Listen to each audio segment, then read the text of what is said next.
ओम नमो भगवते वासुदेवाय ओम नमो भगवते वासुदेवाय ओम नमो भगवते वासुदेवाय नारायणो नमस्कृत्यं नरं चैव नरोत्तमं देवीं सरस्वतीं व्यासं ततो जयउदीर्नष्टप्रायशपुत्रेषु नित्यं भागवत सेव्य भगवती उत्तमश्लोके भक्तिर्भवति शुभं करोति वाचालभङ्गुं लङ्घायते गिरिं यत्कृपातमहं वन्दे श्रीगुरुदीनतारिणं परमानन्दमाधवं श्रीचैतन्य ईश्वरम् ओम अज्ञानतिमिरान्धस्य ज्ञानाग्नशलाकया चक्षुन्मीलितं तस्मै श्रीगुरुवे नमः नमो ओं विष्णुपदाय कृष्णप्रसाय उदर श्रीमद् जयपदाय स्वामी इति नमो नमो तर्गणतिमरगरोत्तम तानकरकरामधारिणि नमो ओं विष्णुपदाय कृष्णप्रसाय उदर श्रीमद् भक्तिवेदान्त स्वामी इति नमः नमस्ते सरस्वती देवी गौरवाणी प्रचारिणि निर्विशेष शून्यवादी भाषात देशधारणे जय श्री कृष्ण चैतन्य प्रभु नित्यानंद श्री अद्वैत गदाधर श्रीवासादि गौरव भक्तवृंद हरे कृष्ण कृष्ण कृष्ण हरे हरे हरे राम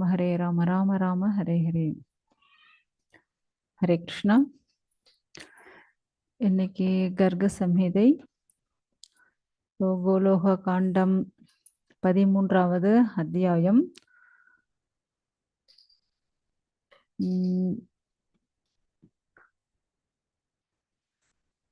13வது அத்தியாயம் பூதனை அவங்க மோட்சத்தை பத்தி நம்ம வந்து பார்க்க போறோம். ஸோ நாரதர் வந்து சொல்லிட்டு இருக்காரு யாருக்கு, பகுலாஸ்வராஜாக்கு. ஒரு முறை நந்த மகாராஜ், ஏன்னா நந்த மகாராஜ் அந்த ஒரு குறிப்பிட்ட இடத்துக்கு மட்டும் அவர் வந்து ஒரு அரசரை போல திகழ்ந்தார் இல்லையா. ஸோ தலைவர் அவர்.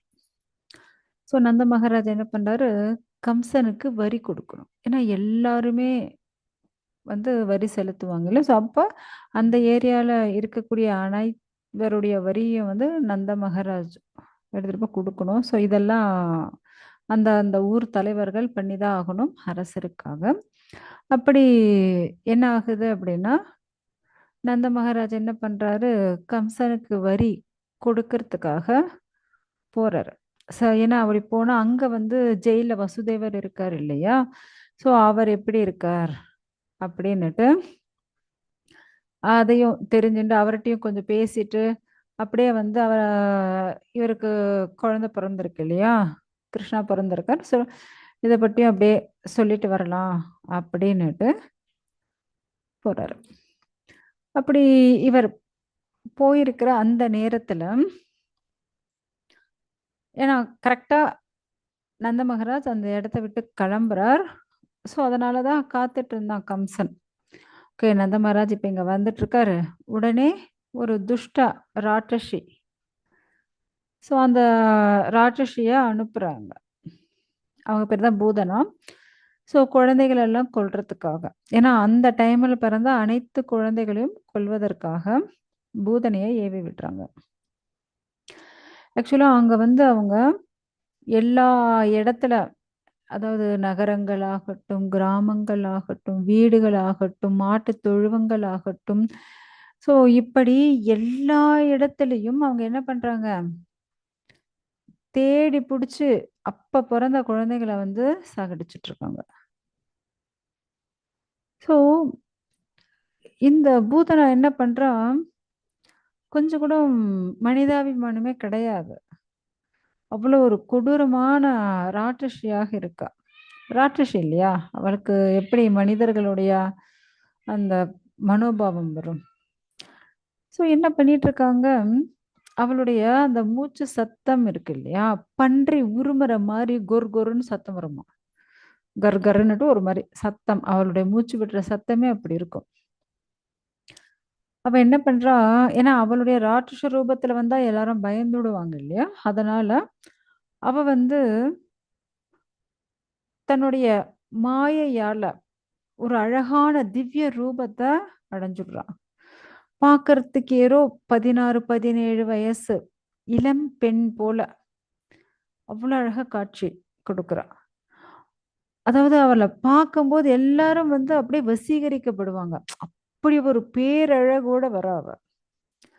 இவ வந்து இந்திரனோட மனைவி சச்சிதேவியோ, இல்ல பிரம்மனோட மனைவி சரஸ்வதியோ, இல்ல விஷ்ணுவோட மனைவி லக்ஷ்மி தேவியோ, இல்லைன்னா தேவலோகத்து நடன மங்கைகள் ரம்பையோ, ரதியோ அப்படின்னு நினைக்கும் அளவுக்கு அவளுடைய அழகான அந்த ரூபம் இருக்காம்.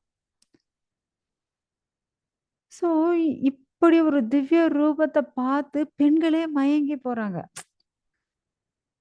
அப்படி ஒரு பேரழகோட இருக்கா. அவள பார்க்கறதுக்கு ஏதோ அ தேவலோகத்துல மேல் உலகத்துல இருந்து ஆக மொத்தத்துல அவ வந்து பூலோகத்து பெண் கிடையாது. அப்படி ஒரு பேரழகு. அதேபோல அவ மேல வந்து அப்படி ஒரு பிரகாசம். அந்த காந்தின்னு சொல்லுவாங்க இல்லையா? ஸோ அப்படி ஒரு ஒரு தெய்வீக ஒளி, பிரகாசம் அவ மேல வர மாரி அவ வந்து பண்ணியிருந்தா. அவள பார்த்த உடனே எல்லாருமே, ஆஹா! இப்படி ஒரு அழகா அப்படின்னு பார்த்துட்டு இருக்காங்க. ஸோ அவ என்ன பண்றா, அப்படியே இப்ப கோகுலத்துக்குள்ள அப்படியே நடந்து வரா. ஸோ அவள பார்த்துட்டு ரோகிணியும், யசோதையும் கூட அப்படியே ஆ ஏன்னா இவங்க 2 பேரும் கொஞ்சம் தேஜஸாக இருப்பாங்க, அழகா. ஸோ இவங்களுடைய அழகு தேஜஸே போயிடுச்சு. ஏன்னா அவ அவ்வளவு ஒரு அழகு, அவ்வளவு ஒரு அந்த பிரகாச காந்தியோட வந்துன்ருக்கா. ஸோ அவள பார்த்தோனே இவங்களே, "அப்பா என்ன இவ்வளவு அழகா இருக்காங்களே!" அப்படின்னு பார்த்துட்டு இருக்காங்க. உடனே அவ வந்து குழந்தைய கிருஷ்ணர வந்து தூக்கிண்டா. தன்னுடைய மடியில போட்டுண்டா. அந்த குழந்தைய வந்து அப்படியே கொஞ்சுறா. ம். ஏன்னா ஒரு அரக்கி, அரக்கி எந்த மனோபாவத்துல குழந்தைய கொல்றதுக்காக வந்திருக்கா. இவன் என்ன பண்றான், தன்னுடைய ஸ்தனங்கள்ல, மார்புகள்ல ஆலகால விஷம். அதாவது தடவிண்டு வந்திருக்கா. ஸோ அத வந்து குழந்தைகளுக்கு பால் குடுக்குற மாரி குடுத்து, குடுத்து எல்லா குழந்தைகளையும் வந்து கொன்னுன்ருக்கா. ஏன்னா இவளுடைய அழகு இவங்க வந்து சச்சிதேவியோ, சரஸ்வதியோ, லக்ஷ்மியோ, ரம்பையோ, ரதியோ அப்படின்னு நினைக்கிற அளவுக்கு இருக்கும்போது, ஓ! இவ வந்து பால் குடுத்தா, இவள போல நம்மளுடைய குழந்தையும் அவ்ளோ தேஜஸா, அழகா, புத்திசாலியா மாறுமோ! அப்படின்னு எல்லாரும் நெனச்சுக்கிறாங்க. அதனால யாருமே இவள வந்து தடுக்கவே இல்ல. ஆனா, அம் இவளால என்ன துர்விளைவுகள் நடக்க போது அப்படின்றத யாருமே புரிஞ்சுக்கவே இல்ல. ஸோ இவள நம்ம தடுத்தோம்னா பகவானே கோச்சுப்பாரோ! அப்படி ஒரு அழகோட இருக்காளே! ஆ யாரோ தாயார் போல் இருக்கு அப்படின்னுலாம் நெனச்சுன்றாங்க எல்லாரும். இப்ப என்ன பண்றா, இப்ப நேரா கிருஷ்ணன் கிட்டயே வந்தாச்சு. எத்தனையோ குழந்தைகள கொன்னு குவிச்சாச்சு. இப்ப கிருஷ்ணர்கிட்டயே வந்தாச்சு. குழந்தைய கிருஷ்ணர தூக்கி மடியில போட்டுண்டா, கிருஷ்ணருக்கு அப்படியே பால் குடுக்குறா. கிருஷ்ணர் பார்க்கறாரு. எனக்கேவா? அவரே பாம்பு மேல படுத்துட்டு இருக்கிறவரு. இல்லையா? அவ்ளோ பெரிய 1000 தலை கொண்ட பாம்பு மேல படுத்துட்டு இருக்கிற அந்த நாராயணன், அவருக்கு போய் இந்த விஷமெல்லாம் என்ன ஆகப்போது? இல்லையா? ஸோ இவள் மார்புல வச்ச உடனே கிருஷ்ணர் என்ன பண்றார், அந்த ஸ்ரீஹரி பால் குடிக்க ஆரம்பிக்கிறார். ஏன்னா அவருடைய வாய் அப்படியே பால கொஞ்சம் ஜோராக இழுத்துச்சு. இழுக்கும்போது என்ன ஆயிடுச்சா, உலகுண்ட பெருவாயன் அல்லவா? அப்படி ஜோராக அவர் வந்து பால குடிக்கும்போது, அதோட சேர்ந்து அவளோட உயிரும் சேர்ந்து வந்துடுச்சு. அவளுக்கு வலி உயிர் போகுது. அவளால முடியல. ஸோ இவ்வளோ நேரம் அவ வந்து மாய ரூபத்துல இருக்கா இல்லையா? இப்ப என்ன ஆயிடுச்சு, டக்குன்னுட்டு அவளுடைய சுய ரூபம் அந்த வலி தாங்க முடியாம அவளுடைய சுய ரூபத்துக்கு வந்தாச்சு. விடுவிடுன்னுட்டு அந்த விடு விடுன்னு அப்படியே அந்த குழந்தைய தள்ளி விட பார்க்குறா. ஆனா அந்த குழந்தை விடவே இல்ல. டைட்டா மார்புகள வந்து புடிச்சுன்னு இருக்கு. புடிச்சு பால் குடிச்சிட்டு இருக்கு. இவ வந்து அந்த குழந்தைய விடு விடுன்னு அப்படியே தள்ளி விடுறதுக்கு முயற்சி பண்றா. கிருஷ்ணர் விடுறதா கிடையாது. அப்படியே வலி தாங்க முடியாம அந்த வீட்டுக்குள்ள இருந்து வெளிய ஓடி போறா. அப்படியே பயங்கரமா கத்துறா. ஸோ அவளுடைய ரூபத்த பார்த்து எல்லாரும் அப்படியே பயந்து போறாங்களாம். ஏன்னா அவ வந்து அப்படி அலறி அடிச்சுண்டு ஓடின்னு இருக்காளாம். அவ ஓடுறத பார்த்துட்டு எல்லாருமே என்ன நடக்குது இங்க? யாருக்குமே ஒண்ணுமே புரியல. ஆ இவ்ளோ அழகான ரூபத்தோட அல்லவா இந்த பெண் வந்தா. ஆனா இப்ப எப்படி இருக்கா? ரொம்ப அகோரமான, ரொம்ப பிரம்மாண்டமான ரூபம். அவளுடைய அந்த உடம்ப பார்த்துட்டு எல்லாரும் பயந்து போறாங்க. என்ன இவ்ளோ பெரிய அரக்கிய, அசுரி, ராட்சசி. பயந்து போறாங்க அவங்க. ஓடி போறா. ஸோ ஓடி போயி அப்படியே அவளால தாங்க முடியல. வலி தாங்க முடியல. அந்த அப்படியே கண்ணெல்லாம் பிதுங்கி, அப்படியே அவ வந்து அலறி அழுதுகிட்டு அப்படியே பூமியில தமால்னு விழறாளாம். அவளுடைய கூச்சல் சத்தம் வந்து 7 லோகத்துக்கும் கேக்குதாம். மேல இருக்கக்கூடிய 7 லோகங்கள், கீழ இருக்கக்கூடிய 7 லோகங்கள்னு இருக்கு இல்லையா? மொத்தம் 14 லோகங்கள். இவள் கத்துன அந்த சத்தம் வந்து 14 லோகமும் கேக்குது. இவளுடைய அந்த சத்தத்த கேட்டுட்டு எல்லாரும் பயந்து போறாங்க. இவளுடைய உடல் அவ்ளோ பெரிய ரூபமா இருக்கு. அதாவது இவளுடைய உடம்பு வந்து 2 மைல் தூரம். அப்பன்னா பாருங்க, 1 மைல்னா 1 1/2 கிலோமீட்டர். 2 மைல்னா 3 கிலோமீட்டர் தூரத்துக்கு அவ்ளோ பெரிய உடம்பா இருக்கா. சாரி, 6 கோஷமா. ஏன்னா 1 கோஷம்னா 2 மைல். அப்பன்னா 6 கோஷம்னா ஆ 12 மைல் ஆகும் இல்லையா?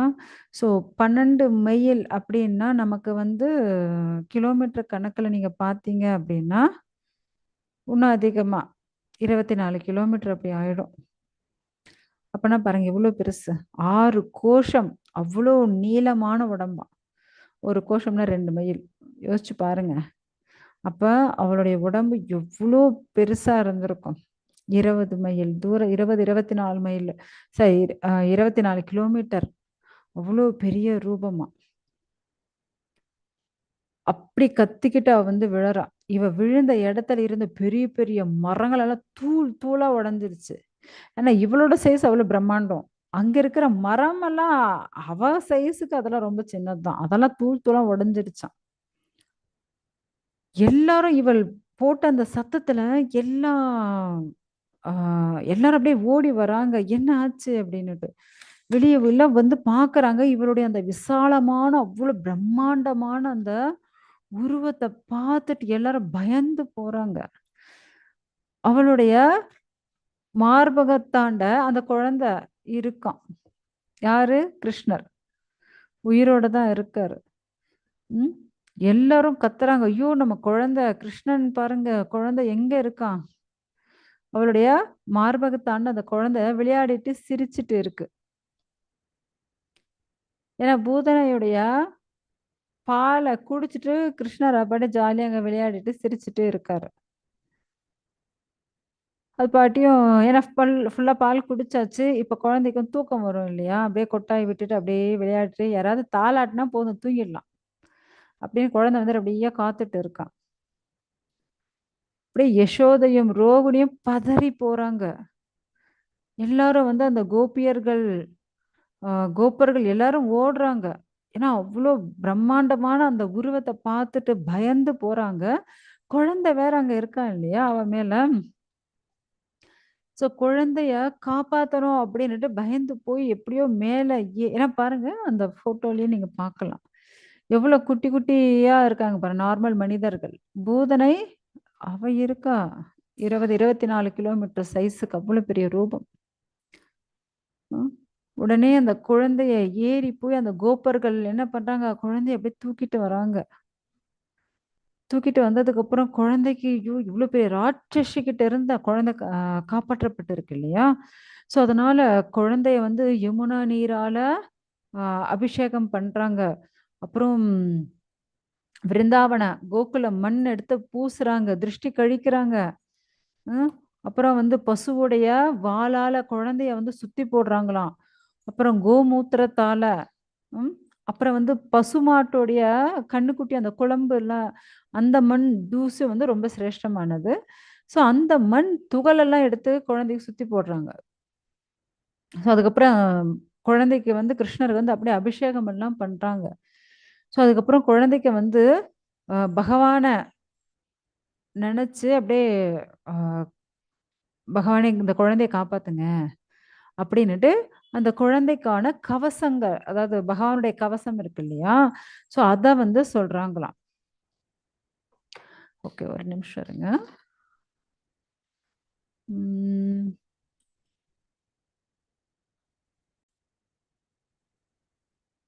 हरे कृष्ण। श्री गोप्यो ऊचुः श्रीकृष्णास्ते शिरः पादु वैकुण्ठ कन्दम् एव हि श्वेतद्वीपापति कर्णौ நாசிகம் யக்ஞ ரூபந்த்ர. ஸோ கோபியர்கள் என்ன சொல்லிட்டு இருக்கா அப்படின்னா, கிருஷ்ணர் சாக்ஷாத் முழுமுதற் கடவுள், அவர் வந்து குழந்தையுடைய தலையை காக்கட்டும். வைகுண்டபதி, வைகுண்டத்தில் இருக்கக்கூடிய அந்த நாராயணன் குழந்தையுடைய கழுத்தை காக்கட்டும். ஸ்வேத தீபத்தின் தலைவர், ஸ்வேத தீபத்தில் இருக்கக்கூடிய அந்த பகவான், அவர் வந்து குழந்தையுடைய கிருஷ்ணர் குழந்தையுடைய 2 காதுகளை காப்பாற்றட்டும். அதுக்கப்புறம் யக்ஞ ரூபமா பகவான் இருக்கார் இல்லையா, அவர் வந்து அந்த ஹரி, அவர் வந்து பகவானுடைய மூக்கை வந்து காக்கட்டும் அப்படின்னுட்டு சொல்லியிருக்காங்க.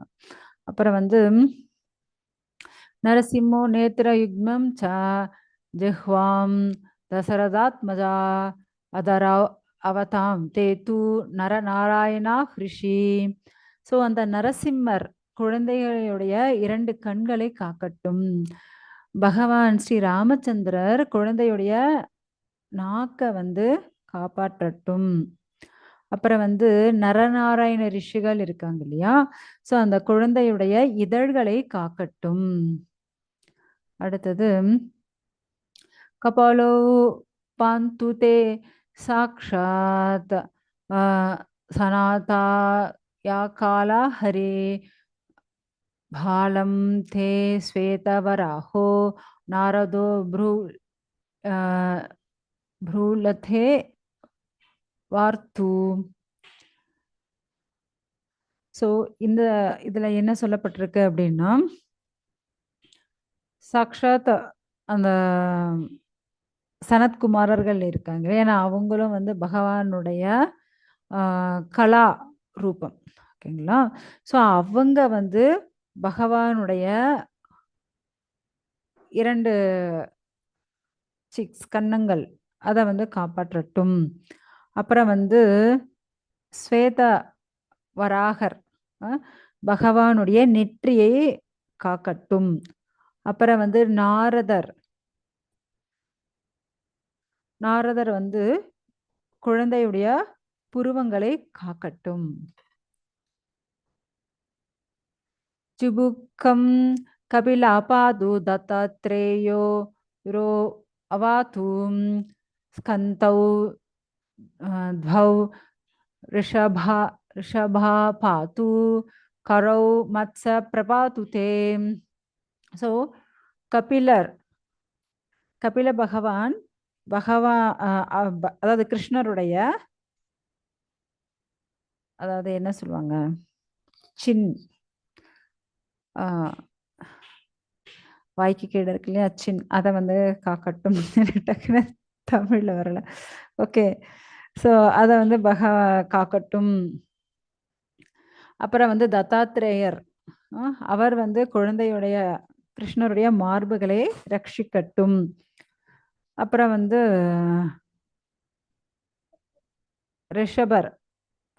ரிஷப பகவான், அவர் வந்து பகவானுடைய தோள்கள், தோள்களை ரட்சிக்கட்டும். அப்புறம் வந்து பகவான் மத்சர், அவர் வந்து பகவான் கிருஷ்ணருடைய 2 கைகளை காக்கட்டும் அப்படின்னு சொல்லியிருக்காங்க. துர்தந்தா சததம் ரக்ஷேத் பிருதுலா விக்ரமா உதரம் காமா பாத்து நாபிம் தன்வந்தரிஸ் சாத்தே. ஸோ இதுல வந்து என்ன சொல்லப்படுது அப்படின்னா, பிருத்து மகாராஜ், ஸோ அவர் வந்து, ஏன்னா அவர் வந்து பயங்கரமான பராக்கிரமசாலி, இட்ஸ் வெரி பவர்ஃபுல், ரொம்ப பராக்கிரமமான ராஜா. அவர் வந்து குழந்தையுடைய புஜங்கள் ரட்சிக்கட்டும். அப்புறம் வந்து ஆஹ், கூர்ம கூர்ம பகவான் அவர் வந்து குழந்தையுடைய வயிற்றை காக்கட்டும். அப்புறம் வந்து தன்வந்திரி அவர் வந்து பகவான் குழந்தையுடைய அதாவது கிருஷ்ணருடைய துப்புலை ரட்சிக்கட்டும். மோகினி குஹ்யம் தேசம் ச கதிம் தேவாமனோ வாது பிரஸ்தம் பரசுராமஸ்ச தவோரு பாதாராயன். ஸோ மோகினி தேவி அவங்க வந்து அதாவது குழந்தையுடைய அந்த பிறப்புறுப்பை ரட்சிக்கட்டும். ஓகேங்களா? அதுக்கப்புறம் வந்து வாமனர் அவர் வந்து குழந்தையுடைய இடுப்பு பகுதியை ரட்சிக்கட்டும். அப்புறம் வந்து பரசுராமர் அவர் வந்து குழந்தையுடைய பின்பகுதியை ரட்சிக்கட்டும். வியாசர் குழந்தையினுடைய தொடை பகுதியை ரட்சிக்கட்டும் அப்படின்ட்டு சொல்றாங்க. பாலோ ஜானு துவயம் பாத்து ஜங்கே புத்தௌ பிரபாது தே பாதௌ பாது ச குல்பௌ ச கல்கி கல்கீர் தர்ம பதி பிரபு. ஸோ பகவான் அதாவது பலராமர் முழுமுதற் கடவுளான பலராமர் இருக்கார். ஸோ அவர் வந்து குழந்தையினுடைய முட்டியை காக்கட்டும். அது ஓகேங்களா? முட்டி முழங்கால் அதை காக்கட்டும். அப்புறம் வந்து புத்தர் அவர் வந்து குழந்தையுடைய கீழே இருக்கக்கூடிய முட்டிக்கு கீழே இருக்கக்கூடிய கால் பகுதிகளை ரட்சிக்கட்டும். அப்புறம் வந்து கல்கி பகவான் ஏன்னா அவர் தான் வந்து தர்மத்தை ரட்சிக்கக்கூடிய ஏன்னா மாஸ்டர் ஆஃப் ரிலீஜியன். ஸோ அவர் தான் தர்மத்தின் தலைவர் கல்கி. ஸோ அவர் வந்து கணுக்கால் கணுக்கால் அப்புறம் வந்து 2 பாதங்களை வந்து ரட்சிக்கட்டும் அப்படின்னுட்டு சொல்றாங்க. அதுக்கப்புறம் சர்வரக்ஷாகரம் திவ்யம் ஸ்ரீகிருஷ்ண கவச்சம் பரம் இதம் பாகவத தத்தம் பிரம்மாணி நாபி பங்கஜே.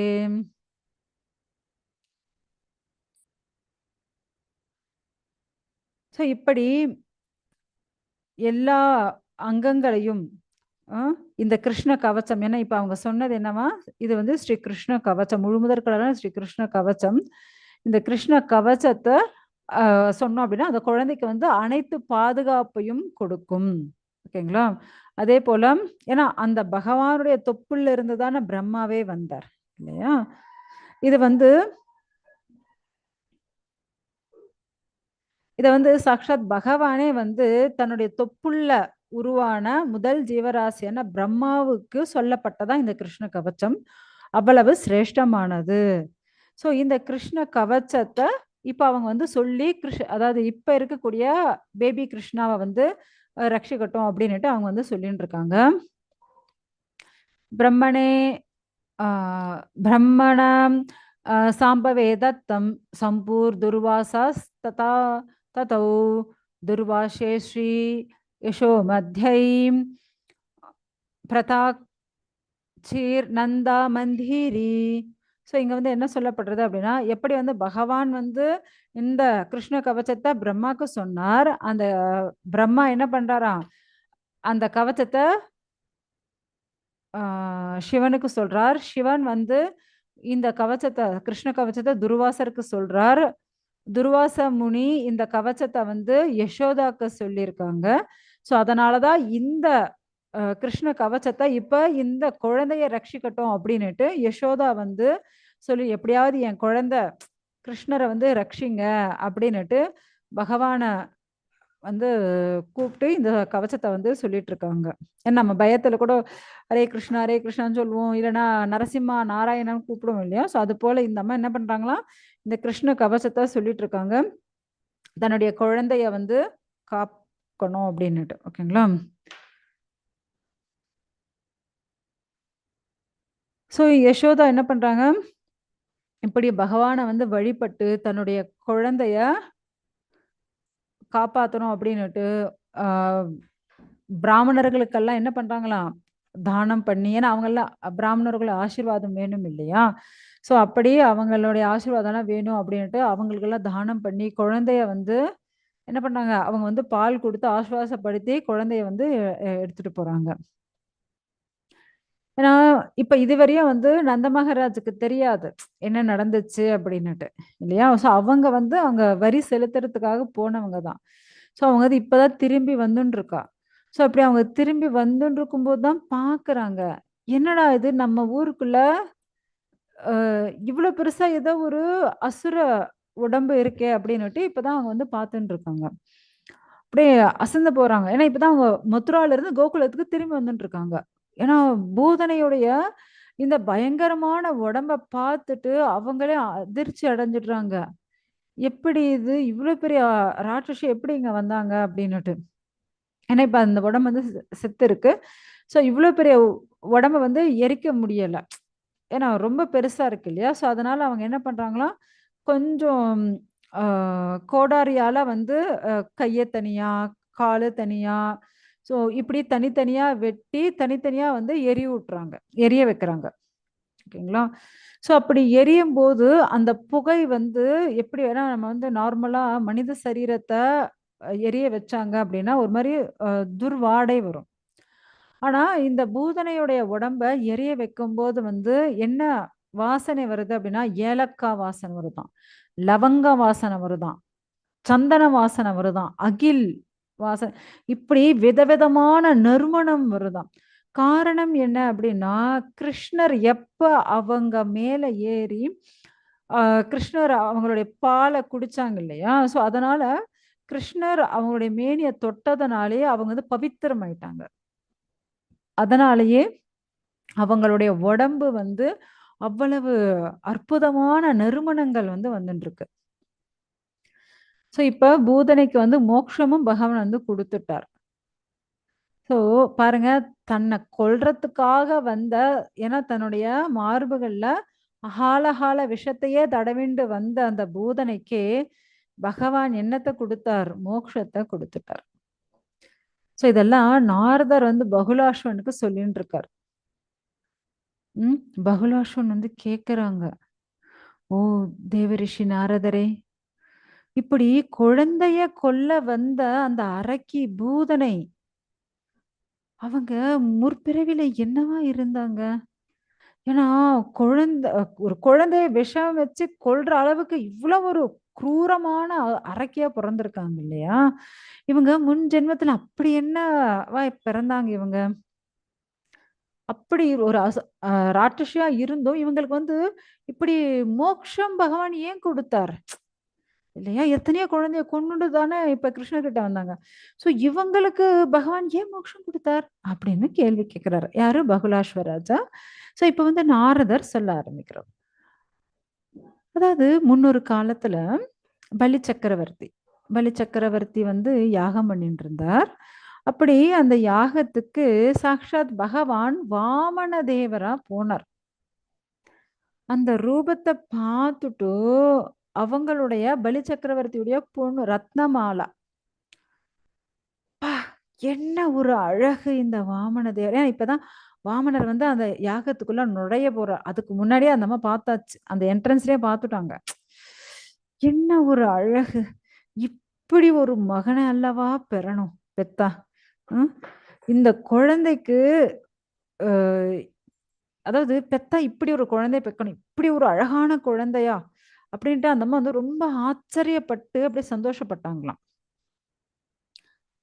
ஸோ பகவான் வந்து அவங்கள பார்த்து அப்படியே ஒரு புன்முறுவல் சிரிச்சுண்டு அவர் உள்ளருந்து உள்ள போயிட்டாராம். ஏன்னா, இப்படி ஒரு குழந்தைய பெத்து இந்த குழந்தைக்கு பால் குடுத்து சீராட்டி வளர்க்கணும் அப்படின்ட்டு அந்த அம்மா வந்து ஆசைப்பட்டாங்களாம். ஸோ பகவான் வந்து அவங்களுடைய மனசுல நெனச்சு அத வந்து அவர் வந்து ஏத்துண்டார். உடனே பகவான் அப்படியே ஒரு சிரிப்பு சிரிச்சுட்டு அப்படியே உள்ள போயாச்சு. ஸோ உள்ள போனதுக்கப்புறம் வாமன தேவர் வந்து இப்படி தன்னுடைய பாதத்துல 3 அடி வேணும் அப்படின்னு கேட்டாரு இல்லையா? ஸோ அப்படி அதுக்கப்புறம் பார்த்தா பகவான் வந்து திரிவிக்ரம ரூபம் எடுத்துண்டு 3 லோகத்தையும் அளந்துட்டார். அப்ப அந்த ரத்னமாலா என்ன பண்றாங்களாம், இப்படியே தன்னோட எல்லாத்தையும் பலி சக்கரவர்த்தி இழக்கிற மாரி இந்த பையன் பண்ணிட்டானே! இவனை போய் மகனா பெறணும்னு நினைச்சேன். இவனுக்கெல்லாம் அப்படி விஷத்தை வச்சு கொல்லணும். நான் வந்து நான் வந்து அம்மாவா இருந்தா இப்படிதான் விஷத்தை வச்சு கொன்னுடுவேன் அப்படின்னுட்டு அடுத்தபடி அப்படி நினைக்க ஆரம்பிச்சாங்களாம்.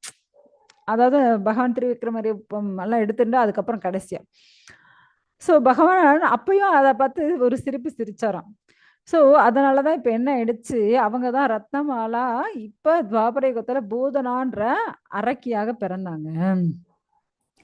அவங்க வந்து பால் குடுக்கணும்னு ஆசைப்பட்டாங்க இல்லையா? இந்த குழந்தைக்கு என் மார்புகளால பால் குடுத்து நான் வளர்க்கணும் அப்படின்னு ஆசைப்பட்டாங்க. அதனால கிருஷ்ணர் ஆ இப்ப அவங்க பால் குடுக்க ஆரம்பிச்சாங்க. ஆனா கடைசியில அவங்க என்ன சொன்னாங்க, இவங்களுக்கு விஷத்த வச்சு பால் குடுப்பேன். இவங்க வந்து எனக்கு குழந்தையா இருந்தானா விஷத்த வச்சு பால் குடுப்பேன்னு சொன்னாங்க இல்லையா? அதனால தான் இப்படி விஷத்த வச்சு அவங்க வந்து நிஜமே பால் குடுக்குற மாரி ஆயிடுச்சு. கடைசியில கிருஷ்ணருடைய ஸ்பரிசம், கிருஷ்ணர் தொட்டதுனாலயே அவங்க வந்து பவித்திரம் ஆயிட்டாங்க.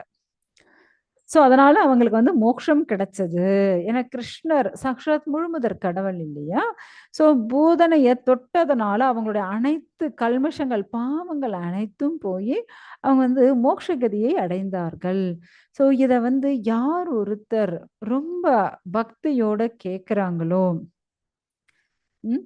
ரொம்ப பிரேமையோட இத வந்து பக்தி பிரேமையோட யாரு கேட்குறாங்களோ, அவங்களுக்கு கண்டிப்பா கிருஷ்ண பக்தி பூரணமாக கிடைக்கும். அவங்களுக்கு வந்து தர்ம, அர்த்த, காமம் அப்படின்ற 3 வகையான செல்வங்களும் அவங்களுக்கு வந்து கிடைக்கும். சகல விதமான ஐஸ்வர்யமும் அவங்களுக்கு கிடைக்கும். கடைசியா அவங்க வந்து மோட்சத்தையும் அடைவார்கள் அப்படின்னுட்டு இந்த கதை கேட்டதற்கான பலஸ்ருதி வந்து சொல்லப்படுது. இதோட நமக்கு வந்து 13வது அத்தியாயம் முடியுது. ஓகேங்களா? இப்ப நம்ம வந்து 14வது அத்தியாயம் பார்க்கலாம்.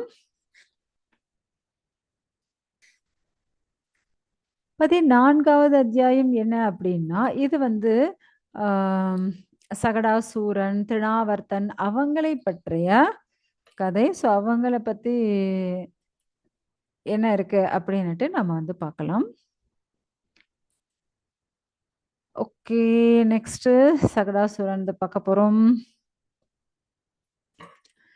கர்கமுனி சொல்லிட்டு இருக்காரு. சவுனகாதி ரிஷிகளுக்கு. அதாவது கதைக்குள் கதை அப்படிதானே வரும். ஸோ கிருஷ்ணருக்கு அதாவது கிருஷ்ணர பத்தி இப்படி வர்ணிச்சுண்டே போணும்னு வச்சுக்கோங்களேன். கிருஷ்ணர பத்தி பேசிண்டே போனா நம்ம வந்து கேட்டுண்டே இருக்கணும்னு தான் ஆசையா இருக்கும். அத வந்து நம்ம வந்து ஸ்டாப் பண்ணணும் அப்படின்னு தோணவே தோணாது. அப்படியே பரம பவித்திரமானது கிருஷ்ண சரித்திரம் அப்படின்னுட்டு யாரு கர்கமுனி சொல்லிட்டு இருக்காரு. இப்ப வந்து சவுனகர் அவர் வந்து கேட்கிறாரு. எனக்கு கிருஷ்ணருடைய சரித்திரம், ஏன்னா அந்த மங்கள சரித்திரம், ஏன்னா அமிர்தம் போல இருக்கு. ஏன்னா அமிர்தத்தை குடிக்கிற மாதிரி இருக்கு. எனக்கு அவ்வளோ இனிமையாக இருக்கு. ஏதோ ஒரு இனிப்பு பக்ஷம், அது பக்ஷணம் நம்ம சாப்பிடுறோம் இல்லையா? அப்படி அத சாப்பிட்டுட்டே இருக்கணும் போல இருக்கு. அது ஏன்னா நம்ம மீதி எல்லாம் சாப்பிட்டோம்னு வச்சுக்கோங்க, திகட்டும் இல்லையா? பட் இது வந்து திகட்டவே மாட்டேங்குது. இன்னும் வேணும், இன்னும் வேணும் அப்படின்ட்டு கேட்க தோணுது. தயவு செஞ்சு சொல்லுங்கோ. அப்புறம் என்னாச்சு? அ பகுலாஷ்வ ராஜா வந்து கிருஷ்ணர பத்தி அப்புறம் வேற என்ன கேட்டார்? நாரதர் அவருக்கு என்ன பதில் சொன்னார்? எனக்கு அந்த விஷயத்தெல்லாம் சொல்லுங்கோ அப்படின்னுட்டு சவுனகர வந்து கேட்கிறாரு. அப்ப வந்து கர்கமுனி சொல்லிட்டு இருக்காரு. அதாவது மிதிலா ராஜா தானே அந்த பகுலாஷ்வா. அவர் வந்து அப்படி ஒரு பிரேமையோட அவர் வந்து கேட்டுட்டு இருக்காராம். ம். ஏன்னா, பரிபூரணமான பகவான் ஸ்ரீ கிருஷ்ணரை பற்றி நாரதர்கிட்ட அவ்வளவு உற்சாகமா அவர் வந்து கேள்வி கேட்டுட்டு இருக்காரு. அப்படின்னு கர்கமுனி வந்து சொல்லிட்டு இருக்காரு. அதாவது அதுக்கப்புறம் அந்த கதைக்குள்ள என்ன நடக்குதுன்னு பார்க்கலாம். பகலாஷ்வ ராஜா வந்து என்ன கேட்கிறாரு அப்படின்னா, நாரதர்கிட்ட நீங்க வந்து ஆம், ரொம்ப சிரேஷ்டமானவர். ஏன்னா, நான் என்னவோ புண்ணியம் செஞ்சிருக்கேன். அந்த புண்ணியத்தால தான் இப்ப நான் வந்து பகவான பத்தி இப்படி கேட்கிற வாய்ப்பு எனக்கு கிடைச்சது. இப்படி பகவானுடைய பக்தரான உங்களுடைய சத்சங்கம் எனக்கு கிடைச்சது. ம். எனக்கு தயவு செஞ்சு சொல்லுங்க. அந்த பக்த வத்சலனான அந்த பகவான் இன்னும் இளமை பருவத்துல என்னென்ன லீலைகள் செஞ்சார்? அவரு அந்த லீலைகள், அந்த விசித்திரமான லீலைகள கேட்க நான் வந்து இன்னும் ரொம்ப உற்சாகமா இருக்கேன். நீங்க தயவு செஞ்சு சொல்லுங்களேன் அப்டின்னுட்டு பகுலேஷ்வர் ராஜா வந்து கேட்டுன்னு இருக்கார். இப்ப நாரதர் வந்து சொல்ல ஆரம்பிக்கிறாரு. "ஓ மன்னா, கிருஷ்ணருக்கு ரொம்ப பிடிச்சது என்ன தெரியுங்களா? தர்மம் தான். ஸோ யாரெல்லாம் தர்மத்த கடைபிடிக்கிறாங்களோ, அவங்கள கிருஷ்ணருக்கு ரொம்ப ரொம்ப பிடிக்கும். ஏன்னா அதர்மம் செய்யக்கூடியவர்கள பகவானுக்கு பிடிக்காது. ஸோ தர்மம் செய்யக்கூடியவர்களே பகவானுக்கு ரொம்ப ரொம்ப பிடிக்கும். அதேபோல பக்தி பண்ணக்கூடியவர்களுக்கும் பகவான் ரொம்ப ரொம்ப பிடிக்கும். ஸோ அதனால ஒரு முறை ஆம், கிருஷ்ணனுடைய ஜென்ம நட்சத்திரம் வந்துச்சு. ஸோ அப்ப என்ன பண்றாங்க, யசோதா. ஸோ அவங்க என்ன பண்றாங்க, கோபியர்கள் எல்லாரும் சேர்த்து ஏன்னா பிராமணர்களுக்கு அ உணவளிச்சு, அவங்களுக்கு வந்து தானமெல்லாம் பண்ணணும். அப்படின்னுட்டு அவங்க வந்து ஏன்னா அ மாசம் மாசம் வரக்கூடிய பகவானுடைய நட்சத்திரம் இருக்கு இல்லையா? பிறந்த நட்சத்திரம். ஸோ மாசம் மாசம் கூட கிருஷ்ணருக்கு வந்து நம்மலாம் வருஷத்துக்கு ஒரு வாட்டி பர்த்டே கொண்டாடுவோம். ஆனா நம்மளுடைய அந்த நட்சத்திரம், இப்ப நம்ம அவிட்டத்துல பிறந்தோம்னு வச்சுக்கோங்க. ஸோ இப்ப மாசம் மாசம் வரக்கூடிய அந்த அவிட்ட நட்சத்திரத்த கூட நம்ம வந்து செலிப்ரேட் பண்றோமா என்ன? கிடையாது. இல்லையா? பட்டு ப பகவானுடைய அந்த ரோஹிணி நட்சத்திரத்த அ எவ்ரி டைம் வரக்கூடிய ரோஹிணி நட்சத்திரத்துக்கு கூட அந்த அம்மா என்ன பண்ணுவாங்களாம், பிராமணர்களுக்கு உணவளிச்சு, ஸோ நெறைய கோதானம் பண்ணி, நெறைய தான தர்மங்கள் பண்ணி, இப்படி வந்து செலிப்ரேட் பண்ணுவாங்களாம். ஏன்னா, அந்த ரோகிணி நட்சத்திரம் இவ்வளோ சிரேஷ்டமானது. எனக்கு என் கிருஷ்ணன குடுத்தாங்களே! அப்படின்னுட்டு அந்த யசோதையுடைய அந்த பாவம் இருக்கு பாருங்க. இந்த வாத்சல்ய பாவம் கொஞ்சம் யோசிச்சு பாருங்க. யாராவது நம்மலாம் இப்படி பண்ணுவோமா? கண்டிப்பா கிடையவே கிடையாது. ஆனா யசோதை பாருங்க, எப்படி ஒரு அந்த வாத்சல்ய பாவத்துல இருக்காங்க. இல்லையா? ஹரே கிருஷ்ணா. ஸோ இப்படி யசோதை என்ன பண்ணிட்டு இருக்காங்க? அந்த வாத்சல்ய பாவத்துல அந்த ஷாம சுந்தரனான கிருஷ்ணனுக்காக இப்படி ஒவ்வொரு மாசத்துல வரக்கூடிய அந்த நட்சத்திரத்துக்கும் அவங்க என்ன பண்றாங்களாம், ஆ, பிராமணர்கள கூப்பிட்டு நிறைய யாக யஜ்ஞங்கள் செஞ்சு அவங்களுக்கு தேவையான தான தர்மங்கள்லாம் செஞ்சு இப்படி வந்து ரொம்ப நல்லா செலிப்ரேட் பண்ணிட்டு இருக்காங்க. ஸோ அங்க வந்து ஆம், ஏன்னா ரொம்ப வருடங்கள் கழிச்சு கிருஷ்ணர் அவங்களுக்கு பொறந்திருக்காரு இல்லையா? உடனே கிருஷ்ணருக்கு ஏன்னா கிருஷ்ணர் இருக்கிறதே எப்படி? ஷாம சுந்தரம். ஸோ கொஞ்சம் கொஞ்சம் கருப்பு பாப்பாவா தான் இருக்காரு அவரு. ஸோ கருப்பா இருக்கக்கூடிய அந்த கிருஷ்ணனுக்கு சிகப்பா ஒரு ட்ரெஸ் போட்டு இருக்காங்க. ஏன் மாதாஜிங்க நீங்க எல்லோ கலர் ட்ரெஸ்ஸ காட்டிட்டு சிகப்புன்னு சொல்லாதீங்கன்னு கேட்காதீங்க. ஆனா நமக்கு புக்ல சிகப்பு தான் இருக்கு. ஓகேங்களா? ஸோ சிகப்பு கலர் பாருங்க. எப்படி கருப்பு கலர் குழந்தைக்கு சிகப்பு கலர்ல ட்ரெஸ் போட்டா எப்படி இருக்கும் கொஞ்சம் பாருங்க. இப்படி வாரி அடிக்காத நம்ம அப்படியே சிகப்பு கலர்லாம் அப்படியே ட்ரெஸ் போட்டுருவாங்களாம். போட்டு எக்கச்சக்க நகைகள் குழந்தைக்கு அவ்வளவு தங்க ஆ, ஆபரணங்கள், அணிகலன்கள் எல்லாம் போட்டு குழந்தைய வந்து அப்படியே அலங்கரிச்சிருக்காங்க. அப்படியே குழந்தைய தூக்கி அப்படியே மடி மேல வச்சுட்டு இருக்காங்களாம். குழந்தையுடைய கண்ண பார்க்குறாங்க. அப்படியே தாமரை பூ போல இருக்காம். ஒவ்வொரு கண்ணும் அப்படியே அழகான தாமரை பூ போல இருக்கு. அந்த முகம் அதுக்கு மேல அழகான தாமரை, பெரிய தாமரை போல இருக்காம்.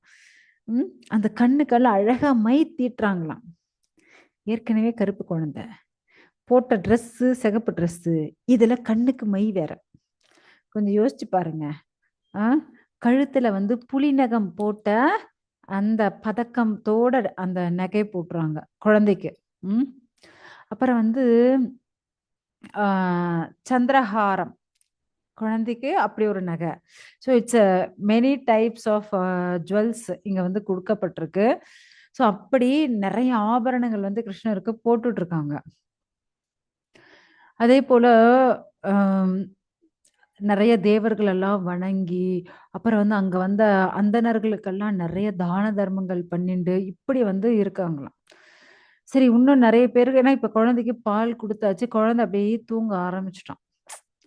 சரி குழந்தை தூங்கிட்டு இருக்கான். நம்ம போய் இன்னும் தான தர்மம் எல்லாம் பண்ணணும். வீட்டுக்கு அவ்ளோ கெஸ்ட் வந்திருக்காங்க. இல்லையா? பிராமணர்கள், ரிஷிகள்லாம் வந்திருக்கா.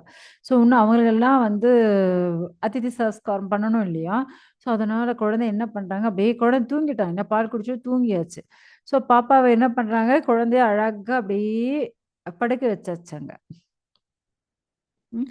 படுக்க வச்சுட்டு, ஏன்னா அங்க எல்லா வேலையும் இவங்க பார்க்கணும் இல்லையா? அந்த மங்களகரமான அந்த நேரத்துல ஆ ஓகே, ஓகே. நீங்க சீக்கிரம் அங்க சாப்பாடு ரெடி பண்ணுங்க. சமையல் ஆயிடுச்சா? இந்த பக்கம் யாகம் நடந்துட்டு சீக்கிரம் அந்த தான தர்மம் எடுத்துட்டு வாங்க. ஸோ இப்படின்ட்டு எல்லா பக்கமும் அந்த அம்மா வந்து அப்படியே ஓடி, ஓடி வேலை செஞ்சுட்டு இருக்காங்க. இப்ப இவ்ளோ சத்தத்துல நெறைய பேர் இருக்காங்க.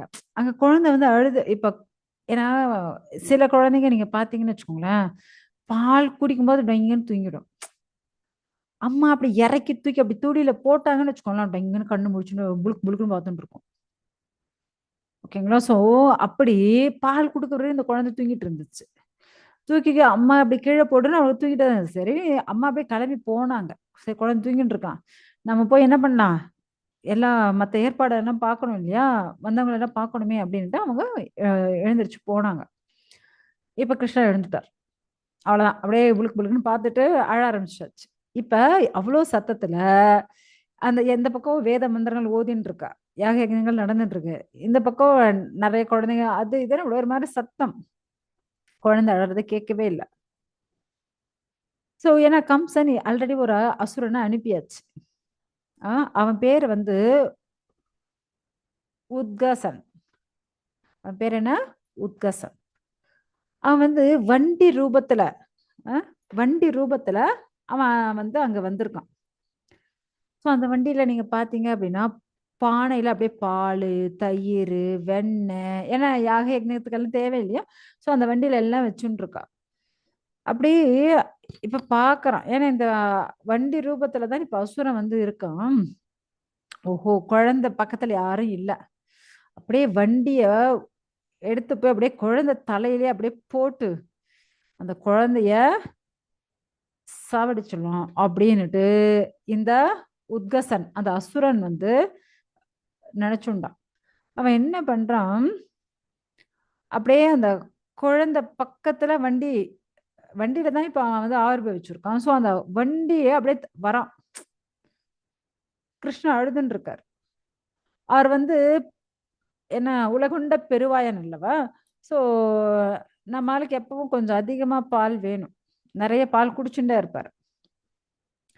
அதனால அம்மா பால் குடுத்து இங்க தூங்க வச்சுட்டு போயாச்சு. இப்ப அம்மாவ காணோம். கண்ணு திறந்து பார்த்தா அம்மாவ காணோம். யசோதாவ காணோம். ஸோ குழந்தை பாலுக்காக என்ன பண்ணுது, அப்படியே கைய கால உதச்சுண்டு அழுதுன்னு இருக்கான். ஸோ இப்ப என்ன ஆச்சு, இந்த வண்டி யாரும் இந்த குழந்தை பக்கத்துல யாரும் இல்ல. நம்ம கிட்ட போனா அந்த குழந்தைய சாகடிச்சுடலாம் அப்டின்னுட்டு, அந்த வண்டி ரொம்ப வேகமா ஏன்னா ரொம்ப பெரிய வண்டி, ரொம்ப வெயிட்டான வண்டி இல்லையா? ஸோ அது வந்து அப்படியே குழந்தை மேல விழுது. கிருஷ்ணர் ஏற்கனவே அவருக்கு ரொம்ப டென்ஷனா இருக்காரு. பக்கத்துல யசோதாய காணோம், பால் பசிக்குது, பால் குடிக்கணும். அதனால கிருஷ்ணர் என்ன பண்ணார், ரொம்ப வேகமா கைய கால அப்படியே உதச்சுண்டு அழுதுண்டே இருக்காரு. படுத்துண்டு குழந்தை தானே அது. அப்படியே கைய கால அப்படியே உதச்சுண்டு அழுதுன்னு இருக்காரு. கரெக்ட்டா இந்த வண்டி வந்து அவர் மேல விழ, இவர் உதைச்ச ஒரு உதையில என்ன ஆயிடுச்சு அப்படின்னா, அந்த வண்டி அப்படியே பறந்து போய் அப்படியே தூள் தூளா உடைஞ்சு விழுந்துடுச்சாம். அந்த வண்டி ரூபத்துல தான் இப்ப அசுரன் இருந்தான். அந்த அசுரனும் சேர்ந்து தூள் தூளாகி அவனும் இறந்துட்டான். எ பாக்குறாங்க. என்னடா ஆச்சு? இந்த வண்டி அங்க இருந்தது எப்படி குழந்தை பக்கத்துல வந்துச்சு? அதுவும் இந்த வண்டி எவ்ளோ வெயிட்டான வண்டி. எப்படி இது தூள் தூளா எப்படி உடைஞ்சது? அப்படின்னுட்டு எல்லாரும் ரொம்ப அதிசயித்து பார்க்குறாங்களாம். அப்படியே பார்த்துட்டு இருக்காங்க. எல்லாரும் ஓடி வராங்க. ஏன்னா இப்ப அந்த அசுரன், சகடாசுரன் இல்லையா? அ அதாவது உத்கசன். அந்த வண்டி ரூபத்துல வந்தாச்சு அவன். அந்த உத்கசன் என்ன ஆயிட்டான் இப்ப, ஏன்னா அவனுடைய ரூபம் வண்டி ரூபத்துல இருந்தது. இப்ப ஆகாசத்துல இருந்து ஒரு புஷ்ப விமானம் வருது. அந்த விமானம் 100 குதிரைகள் பூட்டப்பட்ட அழகான விமானமாம். அவன் அப்படியே கிருஷ்ணர வணங்கிட்டு, அப்படியே கிருஷ்ண லோகமான கோலோகத்துக்கு அந்த வண்டியில ஏறி கிளம்பி போயிடுறான். அப்படி எல்லாரும் பாக்குறாங்க. என்ன நடக்குது இங்க? அ இந்த வண்டி எப்படி உடைஞ்சது? இவ்ளோ வெயிட்டான வண்டி குழந்தை பக்கத்துல எப்படி போச்சு? அ அந்த சகடம், அந்த சக்கரம் ஆகட்டும், இவ்ளோ பெரிய வண்டி யாராலும் தள்ளவே முடியாது.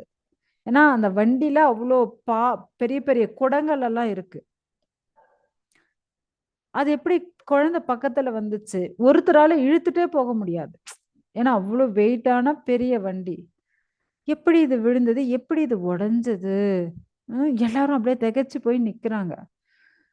அப்ப வந்து அங்க குழந்தைங்கலாம் விளையாடிட்டு இருப்பாங்களா, அந்த குழந்தைங்க சொல்றாங்க, "கிருஷ்ணா இங்க தூங்கிட்டு இருந்தான் இல்லையா? அவன் வந்து பாலுக்கு அழுதுட்டு இருந்தான். கைய கால பயங்கரமா உதைச்சிட்டு இருந்தானா, இந்த வண்டி வேகமா வந்துச்சு கிருஷ்ணர் பக்கத்துல. கிருஷ்ணர் ஒரு உத விட்டாரு பாருங்க. அந்த வண்டி அப்படியே ஆகாசத்துல பறந்து பல்டி அடிச்சு, அப்படியே கீழ விழுந்து தூள் தூளா உடைஞ்சிருச்சு" அப்படின்றாங்க. அப்படியே எல்லாருக்கும் தூக்கி வாரி போட்டுடுச்சு. என்னடா நடக்குது இங்க? இப்பதான் கொஞ்ச நாள் முன்னாடி அவ்ளோ பெரிய பூதனான்ற ஒரு பெரிய ராட்சசி வந்தா. கோபியர்கள் எல்லாரும் அப்படியே வாய் அசந்து அப்படியே பிரமிச்சு என்ன பண்றதுன்னே தெரியாம அப்படியே வியந்து போய் நிக்கிறாங்க. ஏன்னா குழந்தைக்கு இப்பதான் 3 மாசம் ஆகுது.